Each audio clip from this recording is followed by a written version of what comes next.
It's time for the Douglas Coleman Show.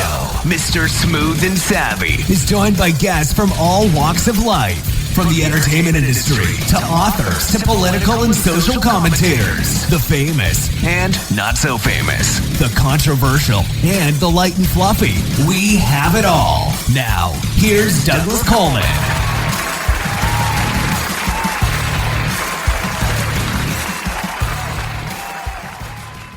Okay, please welcome to the Douglas Coleman Show, Dana Lynn Barron. Hi, Dana. How are you?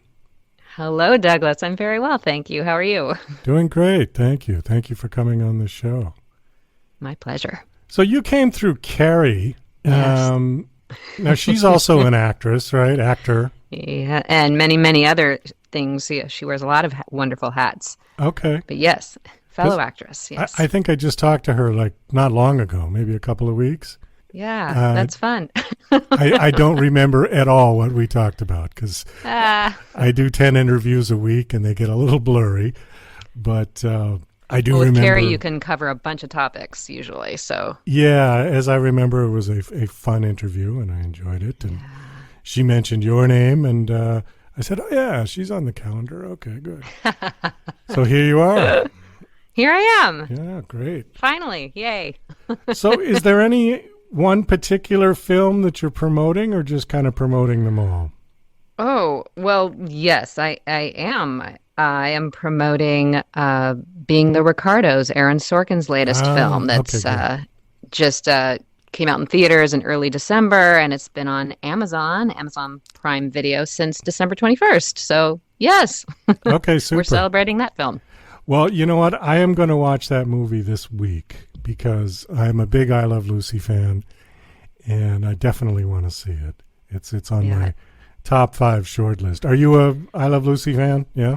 I love I Love Lucy. I grew up watching it with my grandmother. Thank God for reruns, and I am a fan. It's funny, I went through a phase of being a little girl and watching it, but then I went through a phase I realized like in my teens I kind of didn't care about it. I got into Monty Python and like a lot of British comedy for a while, which is good too. Oh yeah, obviously. But being cast in this film, it just felt like kismet. Full circle, getting reintroduced and falling back in love. I watched. The film itself takes place during 1 week of production in 1952, their second season. And so as part of my research, I just made it a point, although I do want to go back and watch the rest of the seasons available, but I watched all the episodes in season 1 and season 2 just to be reminded of the stories that were told during that time. And the movie takes a look. It's a week in the production of an episode, so it's about the people, Lucille Ball and Desi Arnaz, and the various events happening behind the scenes of this seminal show, this gift they gave to us. So who do you play? I believe Aaron. I never got to ask him officially, but I believe I am a composite of whoever Desi Arnaz's secretaries were at the time. I play Miss Rosen, who is Desi Arnaz's personal secretary at Desi Lou Productions, and I have a presence through much of the film. And it's really, needless to say, very exciting and fun, really joyful to work with Javier Bardem. I got to, Nicole and I, Miss Rosen and Lucy don't interact as much, unfortunately, because I love Nicole. I've loved Nicole ever since I saw Dead Calm back in, I think, the 90s. And so I don't interact as much with her, but I definitely was in scenes with her and got to witness firsthand what she was doing in this remarkable role. She just won a Golden Globe for. But I spent my time with Javier Bardem most of the time. I was with them over about a month, coming in and out to shoot my scenes. So it was incredible. It still feels like a dream, a bit surreal, but I was there, and it was wonderful. How'd you get the part?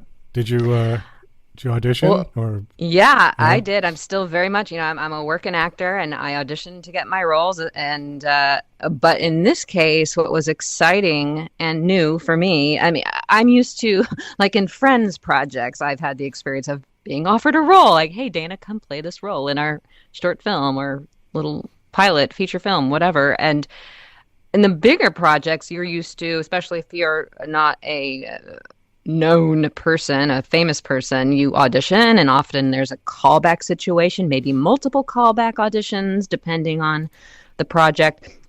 Last almost exactly a year ago, we're coming up on where, actors during the pandemic, we turned to self-taping because you weren't doing anything in person. Self-taping was already something that existed, but was not as prevalent as it is now. It's really become the new normal. So I put myself on tape. I got an audition for this project, and me being me, because I've always been someone very connected to the business side of things as well. So I have some actor friends who don't care or don't pay attention to who's directing a project, who the producers are, who's casting, who's starring, and I pay attention to I notice all those things rather. So I get this audition and I see it says Aaron Sorkin on it, and that got me excited. Then I see the two leads are Nicole Kidman, Javier Bardem. I'm like, oh my gosh. And then I see the role is secretary to Desi Arnaz, and I just felt, because I had done David Fincher's film the year before, Mank, with Gary Oldman, which is a different period, of course. That 1934 was where I existed in that film. But for 1952, basically, I've always loved period pieces. It's where I started my career in musical theater. I get it. I don't know what it is about putting on costumes and wigs and shoes, makeup, all of it. And it just seems like it's my wheelhouse. So I get this audition. I feel like I know what I want to do with it, what the story is. I tape myself, and then I hear nothing for a few weeks, which normally it's very smart for actors, and that's something I do. You try an audition and then forget about it, because you'll audition 100 times, or God knows how many times. You just don't know.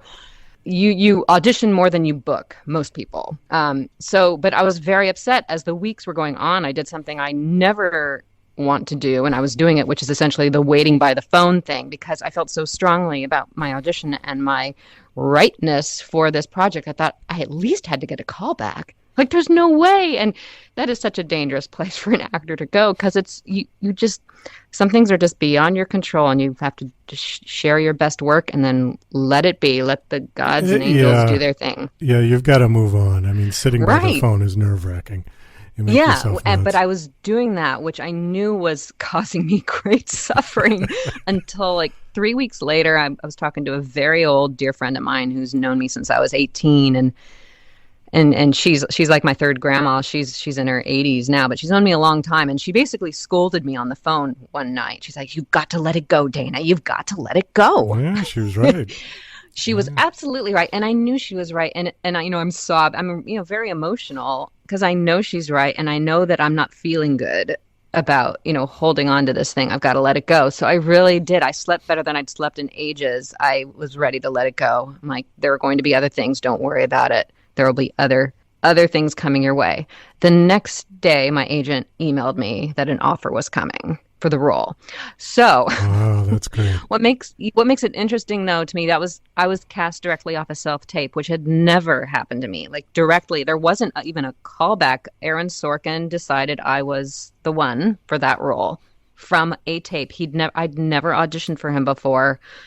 The casting director, Francine Maisler, she hadn't cast me until this one, but she started bringing me into her office for various projects a few years ago now. So she was a fan of my work, because you suppose that a casting director isn't a fan of your work if they keep bringing you in. So they're just, I know my mentors in the business always said, when in a particular office, casting office, or particular people, if they bring you in again and again, just trust they're trying to find something for you. They are. And, so I thank Francine Maisler for bringing me in for this. And then, I guess Aaron, it's amazing to me, these master storytellers, they just know there's something they see and they trust and they know what they need. And he trusted me to show up on set on day one and deliver, which was terrifying, but also very exciting.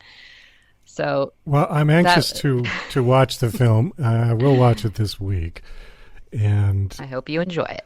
People are really enjoying this. They're learning a lot of things they didn't know about Lucille and Desi. So that's been really fun. Well, I know some of their story. Their marriage was pretty tumultuous, and Yep. I've seen lots of interviews with Lucy and with Desi.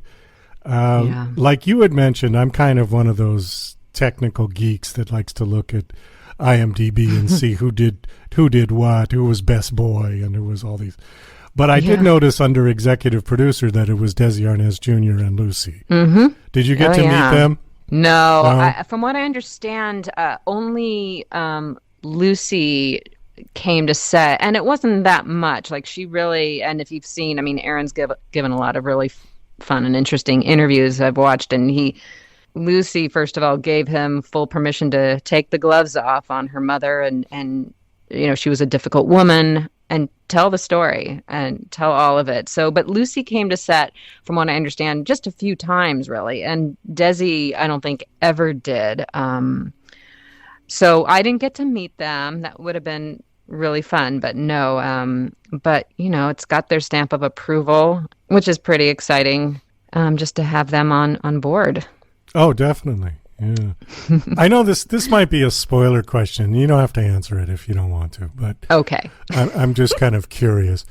Desi was sort of famous or infamous for womanizing off the set. And since you're playing his secretary, do you and him... No. No. Yeah, I don't feel this is a spoiler. And it's funny you say that because I don't need to go into too many details. Only one of my lines was cut in the entire film. And one of Desi's lines was cut in this particular moment in the film. And I was actually really disappointed. Watching a film for the first time, that when you're in it, it's always really hard. Like, because I'm watching and critiquing myself rather than just sitting back and enjoying the film, so the first time I saw the film and that scene came up, I was really excited to see this moment, which really was, there was nothing. In fact, I had the good fortune before shooting, I got to have a phone call with the legend of stage and screen, Carol Cook, who was really close friends with Lucy and Desi. Lucy discovered Carol on Broadway in New York and is the reason Carol ended up in LA. Anyway, she knew them very well. So in getting to talk with her, I did, even though what Aaron Sorkin wrote, there was nothing on the page. I was catching myself reading between the lines, like, well, maybe as you're bringing up the subject, maybe there was something between Desi and one of his secretaries. And Carol basically said, no way, never. She's like, if it's not on the page, it's not there. So that was true. And also what she said was, I mean, Desi Lou was their baby. And when Desi and Lucy were at Desi Lou, they were together. It was like all the time. There was no way he was involved with anyone there. The women that he had were all... Okay, so he kept it separate from work, basically. Yes, yeah. So basically, yeah. And so my inkling, if I were to put my director and editor hat on, like the moment that was cut, I think it's a moment of him confiding in his secretary because there's a bunch of crazy business going on and he's worried. And he actually confides in his secretary, which is kind of I think at that time, especially, and a slightly unusual thing, especially, and also a man, valuing the opinion of a woman. Although he valued his wife's opinion very much. But when we were shooting the film, that scene rather, in that moment, I know we had done the master shots, and then we were pulling in for close-ups, and we did Desi's close-up first on these two little lines, which I'm not going to say what they are right now, but. We did a first take of Desi's close-up, and then we said, okay, let's do it one more time. So I went back to my spot, which was near where Aaron was sitting with the script supervisor, and he began to tease me he was talking to a script supervisor, but so I could hear him, and he was saying, doesn't it look like they're about to passionately kiss? And it was not that at all, because it was a moment where he wanted to tell me something. Desi wanted to tell Miss Rosen something, and there were people outside the door that he didn't want them to hear, so he needed to come in so as to whisper it. And I think those two lines had to be cut, because even if it was a professional relationship, nothing's going on. If if there was anything that could be construed, like, if the audience even had the thought, oh, is something going on with the secretary? That's not the story. That is not the story. So I think my educated guess is that's why that little moment is not there. Cut. Just because there's nothing going on with Desi and his secretary. Okay. Or anyone at Desi Lou. Okay, that was a long answer to that. Well, I'm glad we cleared that up. Okay. Yeah, we cleared that up. It was just, I mean, in the movie, I mean, it's Call Girls. I don't know if it was anything beyond Call Girls, frankly, but well, that's the story that I've heard, is that he just went out with hookers. Yeah. And he was so true to Lucy emotionally, just not physically. Okay. He sort of separated the two. Lucy was his one true love, the mother of his children, 100% from his heart, but sexually he was a Casanova. Yeah, they say it in the film too, but in my research and some of the books I read, it was always, he's Cuban. What are you going to do? I mean, there was a very the Latin specific machismo, idea of masculinity. Right, right. I saw an interview on Johnny Carson. I don't know if you've seen it. Desi was on Johnny Carson, 1976. Oh. No, I probably didn't see that. Okay, it's on YouTube. You can find it there. But it was a great interview. Bob Hope was sitting right there, who Desi and Bob Hope were great friends. And Johnny asked Desi, he said, if you had to dish out the credit for the I Love Lucy show, how would you divide it amongst the four of you, right? And he said 90% to Lucy and the rest of us split the 10. Yeah. And it just showed to me that he still was deeply in love with her. Well, and that's what Carol Cook said, that, I mean, she was friends with them till they both passed. And Desi, once they divorced, Desi and Lucy, they were friends to the end. Yeah. They supported each other in interviews. They gave each other the credit they deserved for all the things they accomplished. And it's one of those things where it was a couple that loved each other deeply. They were like soulmates or soul companions, but not meant to be married to one another. Because they each married then the partners they were with the rest of their lives. Right. Gary Morton for Lucy, and I do not remember Desi's. Oh, you're good. Yeah, I've forgotten who. But it's love is funny, ain't it? Well, I know it was passionate. I mean, I know when they met, it was, sparks and volcanoes and a deeply passionate relationship. But I think, if you look at Desi being the sort of quintessential Latin machismo man, and Lucy being the strong woman that she was, you're bound to see that's going to be a problem, because I think Desi's ideal wife was the stay home and, the pipe and slippers type.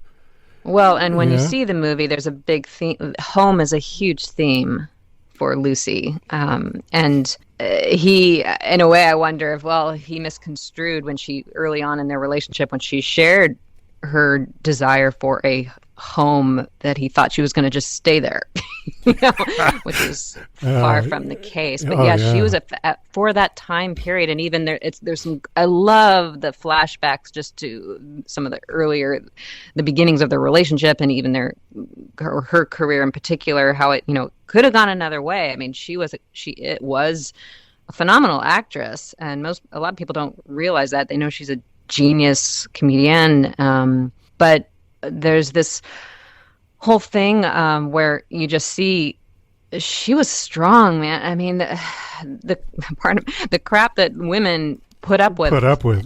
More so than now, even though some still goes on now, certainly. But she stood up in a way that most women were either afraid to do or just weren't capable of. Didn't have that spine, that strength. Well, she was the first major studio head in Hollywood, first female. Yes. Right? Yes. Yeah. Yeah. And I mean, it's incredible. I mean, they broke ceilings. I mean, with just I Love Lucy, we know, first she demanded that she wouldn't do the show without Desi, but they became the first interracial couple on TV. Yeah, which is a joke. Yeah. I mean, 1950, like that. Well, 1950s people thought of that as an interracial couple. I know. Well, yeah. Well, for sure. But also he helped to create what we know now as multi-camera sitcoms. Right. The technical gifts that he gave our industry. And what else? Interracial couple, multi-camera. Well, multicultural couple too, because he spoke Spanish and right. Yes. Yeah. For sure.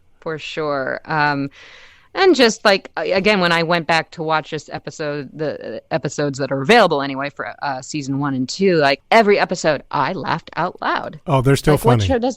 What show does that? Not many. Laughing. Not many. And, you can watch those shows over and over again. There's one of my particular favorites, and I don't know if this was I forget which season it was in, but it's the one where where Desi's relatives come to visit from Cuba. Oh.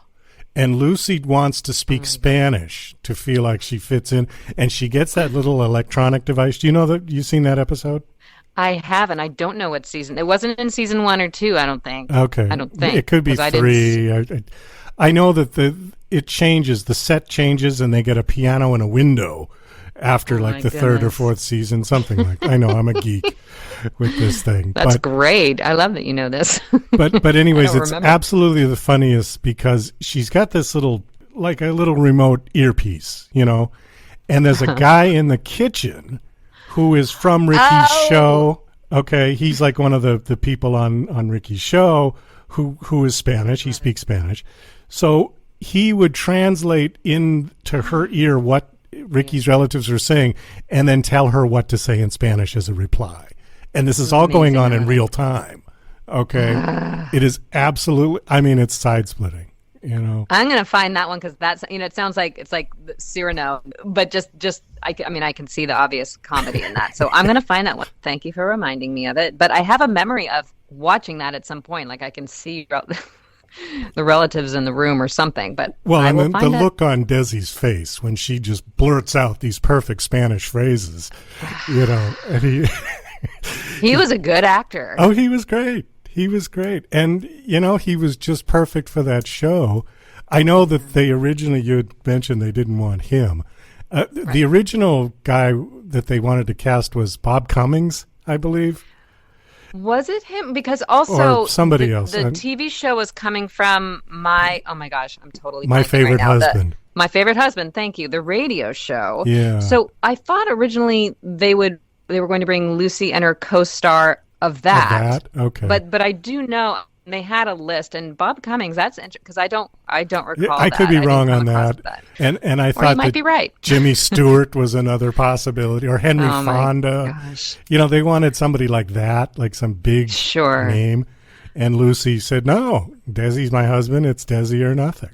And she was right. She didn't need it. She didn't. You'll see. Yeah, I can't wait for you to see the film then, because you'll just see it's fun. The scenes that just cover all these various points in their creative life over there at Desi Lou. Well, I'm a big I Love Lucy geek. I'm there with, as far in the reference to music, it's like I Love Lucy is to TV as the Beatles were to pop music. And so it's that kind of connection. I just want to know everything all about it. So that's great. Yeah. Well, it's really, and I'm just, the fact that, I don't know, again, it's surreal that I'm part of this film. Well, I think it's fantastic. I think that's great. Really been very exciting. I feel privileged to be able to speak to you today. Unfortunately, we got to wind this down because we are just about out of time. Oh my goodness, that sped by. Yeah, it did. So being the Ricardos, Aaron Sorkin is director and writer. And my guest is Dana Lynn Barron, who plays Miss Rosen. Miss Rosen, who is Desi's secretary. Yes. All right. Well, I'm looking forward to seeing the film. Do you have a website you want to give out? I do. People can follow me on Instagram. All my handles are basically my full name, which is Dana Lynn Barron, which is DANALYNBARON. And I'm on Instagram. My website is danalynbarron.com. On Facebook, I'm Dana Lynn Barron. On Twitter, I'm Dana Lynn Barron. And I think on YouTube, I'm Dana Lynn Barron too. Okay, great. And I think that'll cover it. Last question, and then we got to say goodbye. Any projects in the works at the moment? Not right now. I'm in audition mode and also press mode for the film, which is hopefully, fingers crossed, going to keep on getting nominations for the upcoming awards, and I'm going to be attending to whatever events come up around all that. So, well, thanks again for coming on. It was nice meeting you. Nice thank you for having me. Babbling on for a half an hour about I Love Lucy. That's great. One of my favorite things to do. I'm glad. It was really nice meeting you too.